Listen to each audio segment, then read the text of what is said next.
Hello everyone, मैं AP Singh आपका स्वागत करता हूं अपने YouTube channel APS study zone पर।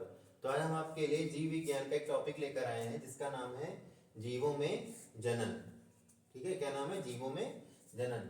तो जनन से मैंने पहले देख लेते हैं जैसे जीवन चक्र क्या होता है। तो जीवन चक्र क्या होता है कि प्रत्येक जीव के जीवन से मृत्यु तक के चक्र को ही हम लोग क्या कह सकते हैं? जीवन चक्र कहते हैं। यानी जब जीव जन्म ले लेता है तब से लेकर के मृत्यु तक उसके जीवन में जो भी जैविक प्रक्रियाएं होती रहती हैं उन सबको हम लोग बोल देते हैं क्या? उन सबको सम्मिलित रूप से कहते हैं क्या? हम लोग जीवन चक्र कहते हैं। क्लियर है? नेक्स्ट देख लेते हैं। नेक्स्ट कह रहा है जीवन अवधि। जीवन अवधि क्या होती है? तो कह रहा है जीव के जन्म से मृत्यु तक समय अवधि जीवन अवधि कहलाती है। यानी जब जीव जन्म लेता है तो जन्म से लेकर के मृत्यु तक के जितना भी उसने टाइम पीरियड जिया है, जीवन जो जिया है उसने, उसी को हम लोग बोल देते हैं क्या? जीवन अवधि या जीवन काल भी इसको कहते हैं हम लोग। फिर आ जाता है क्या? जनन। जनन क्या है? तो जनन क्या कह रहा है कि यह एक जैविक प्रक्रिया है जिसमें एक जीव अपने समान अन्य जीवों को जन्म देता है। यह सामान्यतः लैंगिक तथा अलैंगिक प्रकार का होता है। यानी जो एक जीव होता है वो जब क्या करता है अपने जीवन में अपने ही जैसे अन्य जीवों का क्या करता है? उत्पन्न करता है। तो प्रक्रिया कहलाती है जनन। और जनन को हम लोग दो भाग में बांट सकते हैं। ठीक है, कौन से दो भाग हैं? तो आपको पता है दो भागों का नाम। एक का नाम है क्या? लैंगिक जनन, और दूसरा क्या है?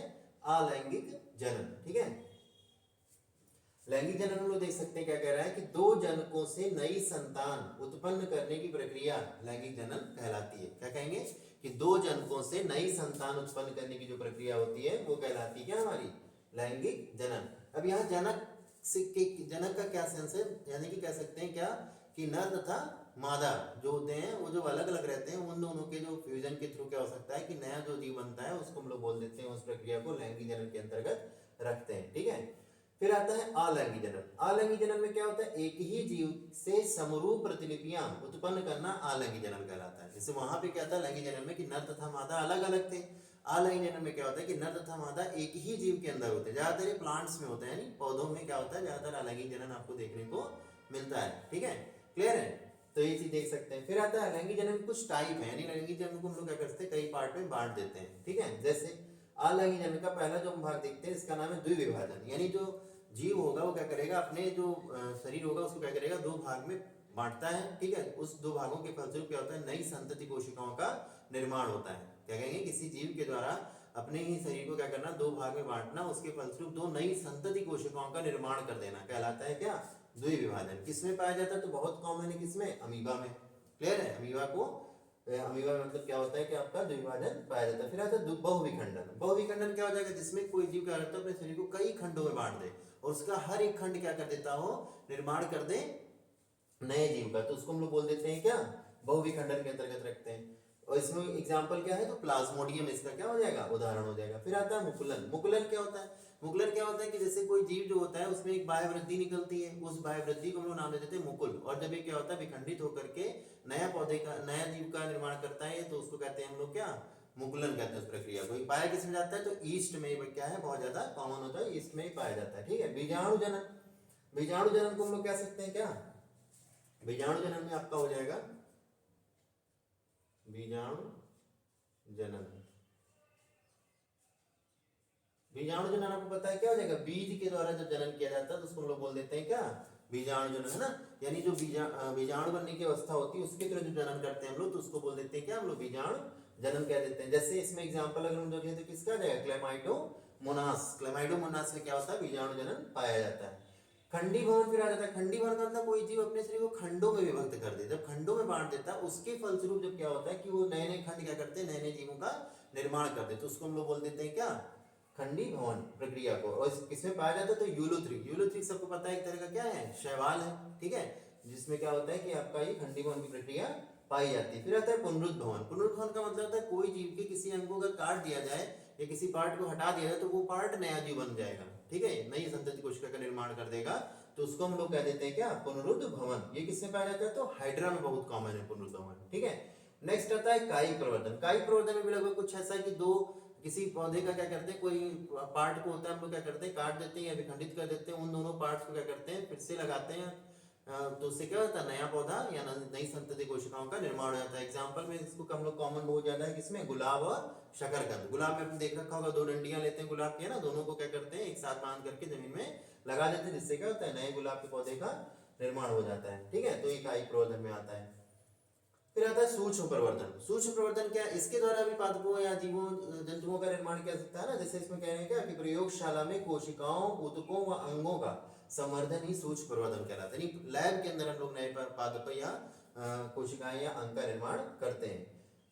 अनिषेक जनन, अनिषेक जनन क्या कह रहा है कि तो अनिषेचित अंडाणुओं से संतति कोशिकाओं का निर्माण ही अनिषेक जनन कहलाता है। यानी जो अंडाणु है वो क्या होते हैं, अनिषेचित होते हैं। ठीक है, तो जब अनिषेचित अंडाणु होंगे उनसे जब संतति कोशिकाओं का निर्माण कर देते हैं हम लोग, तो उस प्रक्रिया को बोलते हैं क्या, अनिषेक जनन के नाम से जानते हैं हम लोग। फिर आता है समयुग्मी जनन। समयुग्मी जनन क्या है, दो समान युग्मक संरचना द्वारा किया जाने वाला जनन क्या कहलाता है, समयुग्मी जनन कहलाता है। यानी नाम में ही स्पष्ट है कि एक समान अगर समयुग्मक होंगे तो उसके द्वारा ये जनन जो अंग होंगे उसके द्वारा किया जाने वाला जो जनन होगा वो कहलाता है क्या हमारा, समयुग्मी जनन। तो क्या कहेंगे, दो समान युग्मक संरचना द्वारा किया जाने वाला जनन समयुग्मी जनन कहलाता है। क्लियर। नेक्स्ट देखते हैं अपयुग्मन। अपयुग्मन क्या है, तो अंड कोशिका को छोड़कर भ्रूण कोश के किसी भी कोशिका से, है ना, कह रहा है भ्रूण कोश की किसी भी कोशिका से बिना निषेचन के जब भ्रूण का विकास होता है तो यह क्रिया कहलाती है क्या, अपयुग्मन कहलाती है। बस क्या ध्यान रखना होता है कि भ्रूण कोश जो होता है उसमें क्या होता है, अंड कोशिका को छोड़ दें, बाकी भ्रूण कोश की कोई भी कोशिका होगी उससे जब निर्माण हो जाता है, निषेचन हो जाता है, क्लियर, कोशिका का निर्माण होता है, भ्रूण का विकास होता है, उसको हम लोग बोलते हैं क्या, अपयुग्मन। तो देख सकते हैं क्या कि अंड कोशिका को छोड़कर भ्रूण कोश की किसी भी कोशिका से बिना निषेचन के जब भ्रूण का विकास होता है तो यह क्रिया अपयुग्मन कहलाती है। क्लियर है। नेक्स्ट देखते हैं जीर्णावस्था। जीर्णावस्था जो कि नाम से स्पष्ट है, जीर्णा अवस्था का मतलब क्या हो जाएगा कि जो ऐसी अवस्था जिसमें क्रिया करने की जो दरें क्या हो जाती हैं, घटने लगती हैं जीवन की प्रक्रियाओं की। तो क्या रहेगा, जीव के शरीर के सभी देह अंगों की व ऊतकों की कार्य क्षमता का घट जाना ही जीर्णावस्था कहलाता है। क्लियर। यानी कुछ समय बाद क्या होता है, जीव के शरीर की जो कार्य क्षमता होती है घटने लगती है, तो इसी अवस्था को हम लोग नाम दे देते हैं क्या, जीर्णावस्था कहते हैं। ठीक है, नेक्स्ट देखते हैं। नेक्स्ट क्या है, निषेचन। निषेचन क्या है, तो कह रहा है नर तथा मादा अगुणित युग्मकों के संलयन को निषेचन कहते हैं। क्या कहेंगे, नर तथा मादा के अगुणित युग्मकों के संलयन को हम लोग बोल देते हैं क्या, निषेचन। ये मुख्यतः दो प्रकार का होता है। ठीक है, क्या है, ये मुख्यतः ये दो प्रकार का होता है। कौन कौन सा, तो एक आपका होता है बाह्य निषेचन, एक होता है अंतः निषेचन। बाह्य निषेचन क्या होता है, जब मादा के शरीर के बाहर क्या हो जाता है कि निषेचन की प्रक्रिया होती है। क्या कह रहे हैं, जब युग्मकों का संलयन मादा के शरीर से बाहर होता है तो उसे क्या कहते हैं, बाह्य निषेचन कहते हैं। क्लियर है। क्या कहेंगे, जब युग्मकों का संलयन जो होता है वो क्या होता है, मादा के शरीर से बाहर होता है तो उसको हम लोग बाह्य निषेचन कहते हैं। उदाहरण में अगर देख लें तो उभयचर प्राणियों में देखने को मिलता है बाह्य निषेचन की प्रक्रिया। फिर आता है क्या आपका अंतः निषेचन। अंतः निषेचन क्या हो जाएगा, वही चीज है क्या कि जब युग्मकों का संलयन मादा के शरीर के अंदर हो। बाह्य में क्या था, शरीर के बाहर था, और अंतः में क्या हो जाएगा, मादा के शरीर के अंदर संपन्न होता है तो उसे अंतः निषेचन कहते हैं। उदाहरण में सरीसृप वर्ग में देखने को मिलता है। क्या कहेंगे, जब युग्मकों का संलयन मादा के शरीर के अंदर संपन्न होता है तो उसे अंतः निषेचन कहते हैं, और उदाहरण में सरीसृप। ठीक है, सरीसृप वर्ग के जो प्राणी होते हैं उनमें अंतः निषेचन की प्रक्रिया पाई जाती है। क्लियर है।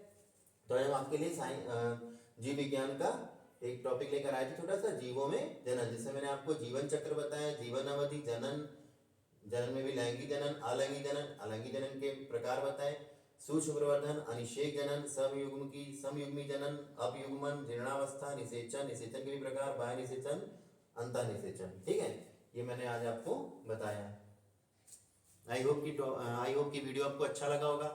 अगर वीडियो अच्छा लगा है तो वीडियो को लाइक कीजिएगा, शेयर कीजिएगा और चैनल को जरूर सब्सक्राइब कर लीजिएगा। Thank you.